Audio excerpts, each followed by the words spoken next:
Doc, how's it going? I'm good, man. Good? Always a pleasure to see you. Indeed, indeed, indeed. It has certainly been a different world for entertainers the last 18 months, couple of years. And so how have you had to deal with it? Well, like everybody else, one day at a time. And my faith is what's kept me going, man. I mean, people are like, what's next? I'm like, you tell me. You know, we just take it day by day. Mm-hmm. Mm-hmm. And because one of the things that is interesting, I've interviewed numerous entertainers, especially folks who are singers, and you feed off of the energy of the crowd. People ask me the same thing. Given a virtual speech, it's not the same when I'm at that podium and you've got people and you've got energy and the anticipation. It's just a whole different animal. Energy is tangible.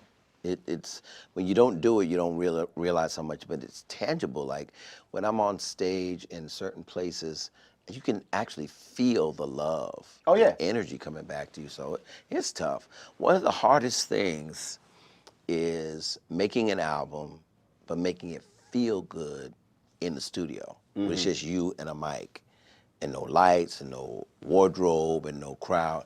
That's an art form. And it is. I can't tell you how many. It's very interesting. I was listening to. I listened to several Jill Scott records. And I liked them. But it wasn't until you saw she her performed at Essence, and I heard the live version. It's just like when Fantasia won American Idol, the song that put her over the top. I have that one, and I snatched it off of television. Then I have the studio version.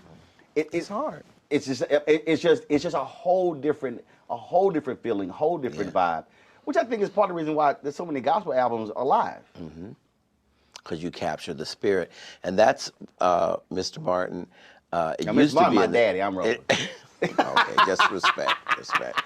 Back in the day, like the Love Alive album, Walter Hawkins, Chains, that song is like 12 minutes long, and they would play the whole song. And you felt like you had church, but now you better do it in 3 minutes or you're not gonna get played. That's interesting because that was a song that the Salem Baptist Church Choir Chicago did. It's like a 13-minute song. Oh yeah. And man, so when you play it's like it builds and builds. And you're in the experience. Yes, Otis Clay has a song called Precious Precious, live in Tokyo. Okay. And there's a 6.5-minute organ solo by Charles Rogers. Okay, wow. Bruh, and again, you take that, and then, or you take that Sam Cooke live at the Harlem Square Club, and you listen to him bringing it home to me, and Somebody Have Mercy. Yeah. Totally different feeling and sound. I mean, you in the car, you just, I mean, that's why I can't really say it because since we in a church. But I have these, I call these songs.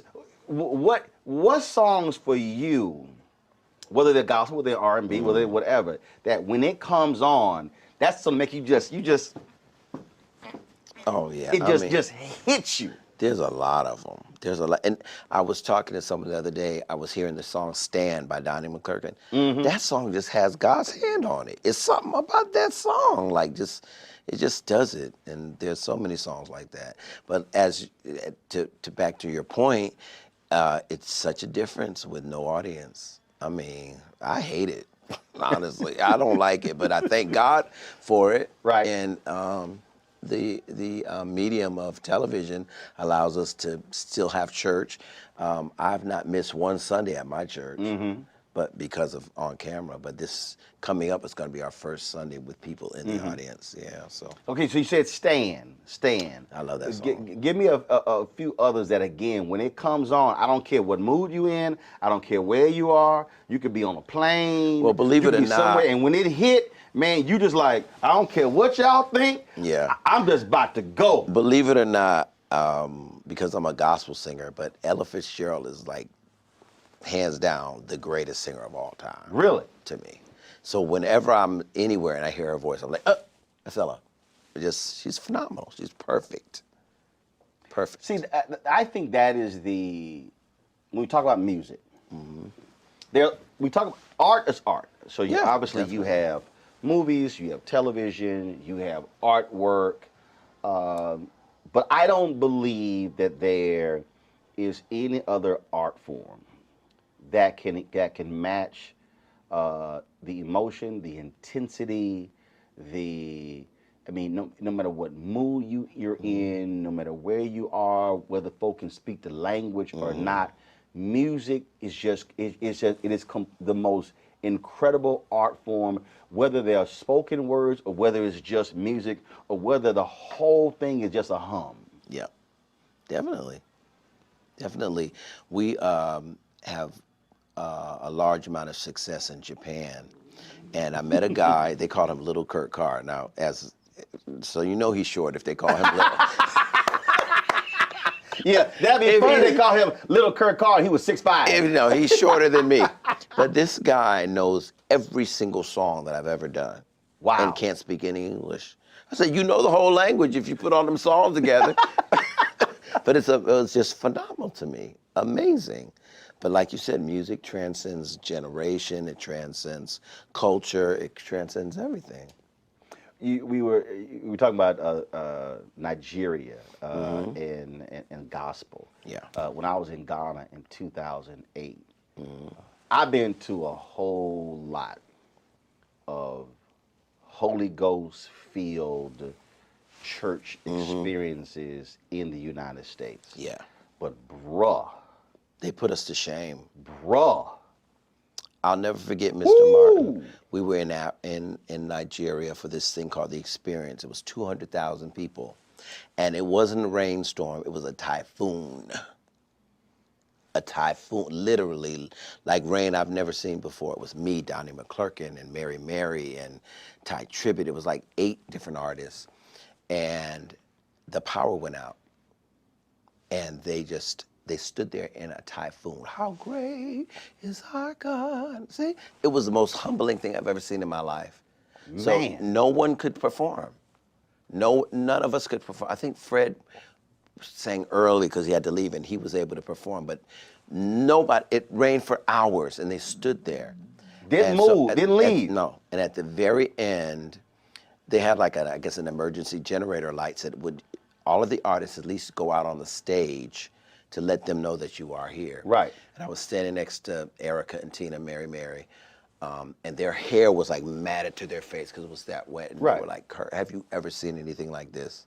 So Because you know, had that been America, we'd have been at home. Oh no, it was shut down. They would have been shut down. So rain comes in, and the crowd just sang. They did not, they just sang. They just started singing hymns to God and just worshiping God.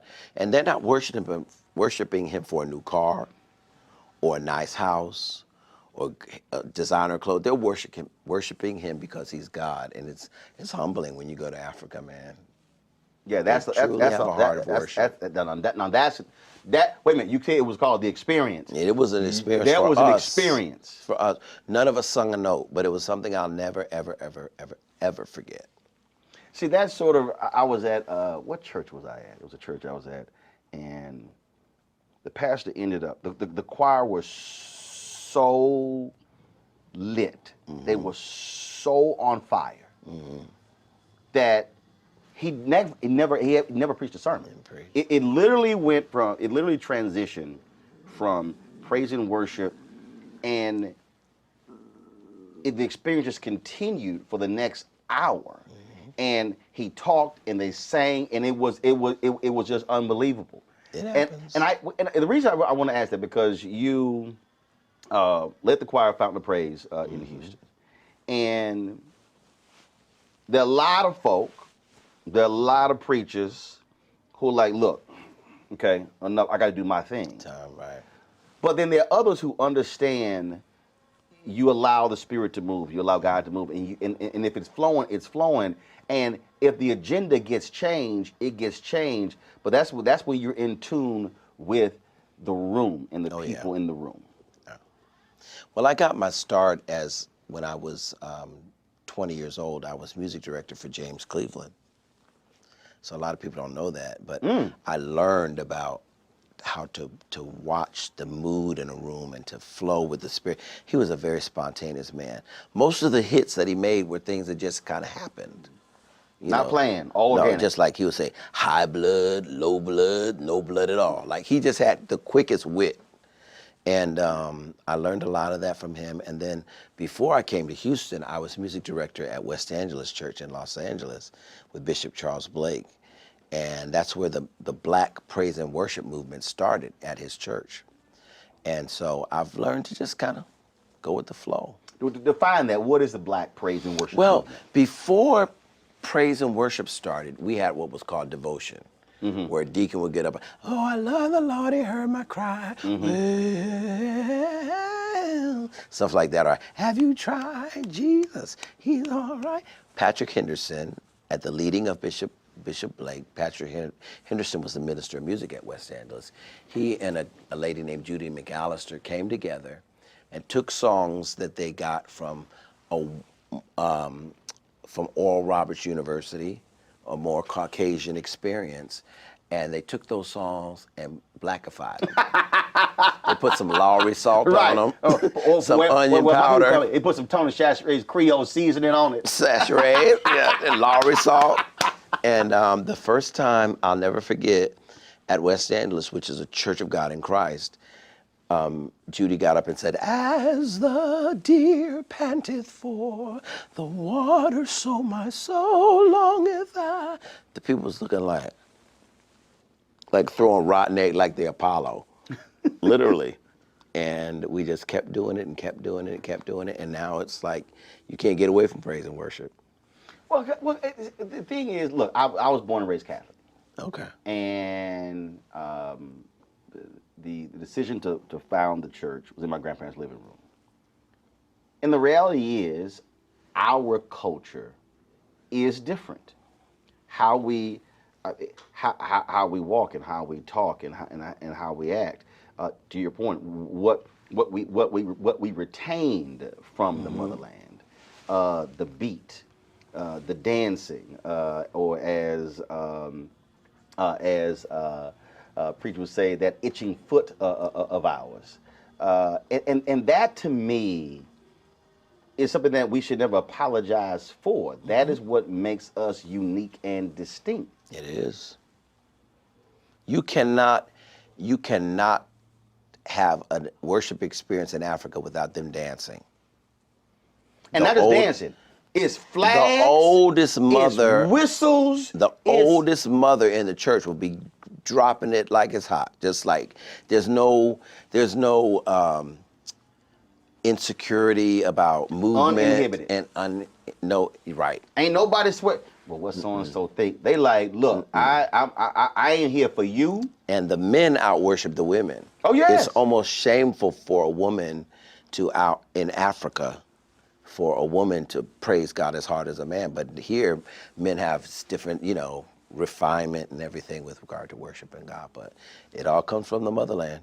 It does. It does. You mentioned Japan, and it's amazing that a lot of blues artists and soul artists talk about again how Black music, if you will, they love it, how it just how other people receive it. What has there been a particular place other than Japan that shocked you in your travels when you went, oh y'all get down with all stuff like this? Not really shocked me that they accept what we do, but a lot of certain countries in Europe, we do a lot of tours in Europe where they would know like the BBB song on a record, not the A songs. They knew, one time we did this fabulous opera house in Italy, and they held up this song. They had posters like, please sing. I was like, oh my God, we've never sung that song before after the record. So here's like, here's a standard playlist. We know what the hits are. Now, after I had a song. They go deep. My song, We Lift Our Hands in the Sanctuary, went platinum and made me from being a Black artist to being a world artist. Right. And I started opening my thinking to like, what, it's a whole big world. I toured after James Cleveland passed, I worked with Andre Crouch for like 2 years, which opened my thinking because he stayed in Europe. James Cleveland hated Europe. He liked collard greens and cornbread. Period. Andre Crouch wanted frog raw and, pheasant in Europe and all that. And so going to that realm with Andre, I was like, whoa, it's a big world. And so after Sanctuary hit, I literally became a world artist. So I started experimenting with all different kinds of music and all different kinds of sound. Why is it important for you? Why is it important from your estimation that brands like McDonald's embrace this aspect of the Black experience, gospel music, during this tour, taking it across the country? Why is that important? My last CD, and this is not a plug, but my last CD is called Bless Somebody Else. And I did a song with Yolanda and Mary and Smokey and Fred Hammond and John Key and Kiki Wyatt and Faith Evans, like 16 artists came together to do this song about when I'm blessed, I have to bless somebody else. And I think McDonald's, they're putting their money where their mouth is. Not just saying that we embrace the community, but they're showing it. Gospel music, and in particular, is like a staple in the Black experience. And it's a way to ensure that we can all come together, all kinds of people. I've done the tour several times, and it's amazing to see sometimes when we were in certain cities, people would come 2 hours early, standing outside waiting to get in. Some dressed to the nines, some dressed in sweats and stuff, but it's like, McDonald's is bringing the community together and letting them experience for free what some of them would never be able to afford, to see all of us together at one time. But also because you have a lot of companies that, hold up, now you're talking about faith, you're talking about religion, and it's not like when Black folk do gospel, we don't hold back. We don't remove the Jesus, the and J the God, word, right? The J word, the capital J word. Yeah, and that's really, really commendable that they allow us to be who we are. Speaking of who we are, is there? So I love asking this question because you never know what the response is. Is there something or someone that you would love to do something musically with? Does not have to be a gospel artist. That you just really like, man, I would love to do something with this person. I really want to produce Donnie McClurkin next. And we always talk about it. I just feel like my songs have the kind of majesty that his voice carries. I've worked with a lot of people because of my involvement at West Angeles. So I've worked with a lot of celebrities, a lot of things that I'm on that you might not know about. Such as? Well, I've worked with Stevie. Okay. And Gladys. And actually have a publishing credit with Stevie Wonder, which is like nobody does. We did a song for Pinocchio, and he knew me from church. And it was a big hit in Europe, but it never really hit here. And it was a song called Hold On To Your Dream. And I dared to say, I got an idea for the hook. And he was like, oh my God, I love it. So that was an honor. I would love, It's got to be somebody. I'm trying to think. Got to be somebody where you Michael like. Jackson, too late. Well, yeah, too late. Whitney Houston, Too late. too late. I worked with Aretha, got to meet Queen. and know her toward the end of her life. So Queen was amazing. it was great. So, yeah. With you. Oh, I don't get paid to sing. I get paid to talk. I get paid to talk. And See, you do it we well, had to sir. mix in. That's you that's do what it I well. do. You do it well. I tell Stay in your all the time. lane. Oh no, that's my lane. No, look. My mama, all her sisters, our whole family. We sang. We did the choir stuff. But no. That was Celine Dion. Ooh. I want to write a song for her. Have you ever met her? I've never met her. And I've seen her like 5 times. I think that she's probably the most perfect singer that's on earth today. Not soulful, I'm not, comparing her to anybody else, but as far as the instrument is perfect. So she has a Black background singer, right? So I was like, everybody black pretty much knows who I am, right? So I walked up and he said, "Hello, I am from France." So he didn't know me. So I've never met her yet. All right, so we gotta figure out. So you never met her. You love to write a song for Celine Dion. Write a song for her. See, I gotta think who Like, who knows knows Celine Dion. And Beyonce. I think Beyonce should do an inspirational song. Okay. And we used to be neighbors. She lived before the split up of Destiny's Child. They lived across the lake from me, so I would see her all the time. She's really, really, really a beautiful person. So you need to run that by her. I know.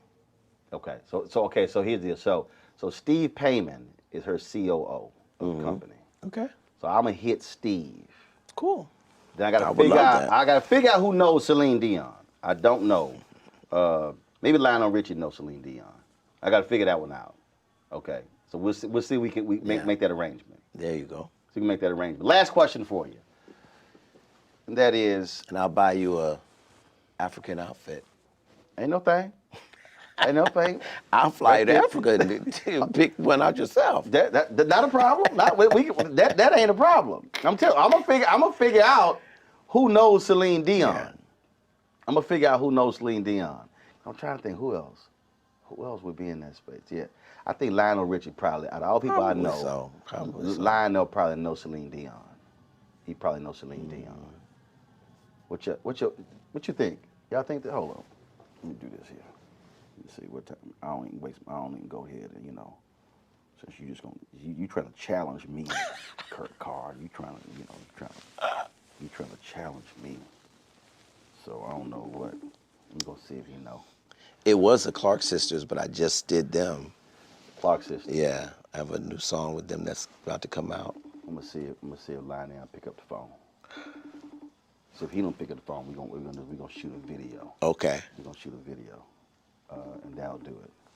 Well, see, knowing him, he's somewhere. Will he answer the phone saying, "Hello"? He's somewhere in you. He might be in the Middle East. Is he gonna answer the phone saying, "Hello"? He might be.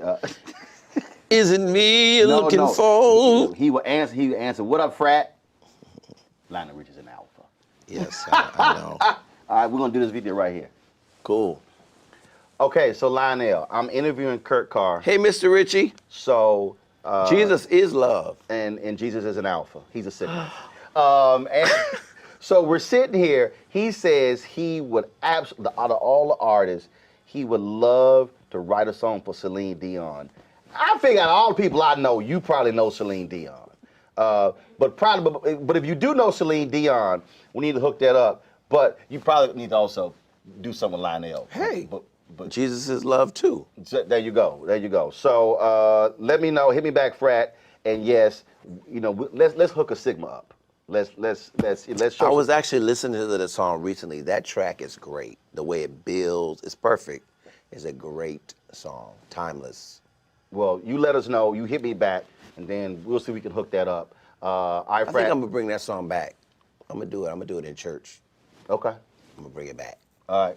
Holla. Peace. All right. We'll send that to him right now. Okay. We'll see if we can do that. Man, always good to see you. Man, it's a pleasure. Indeed. Keep doing your thing. Thank you so much. Keep hanging. And then if you ever go to Japan and go back to Japan and lose your luggage, you know who you can call. Little Kirk. Yeah, little Kurt Carr. Appreciate it. Thank you, man.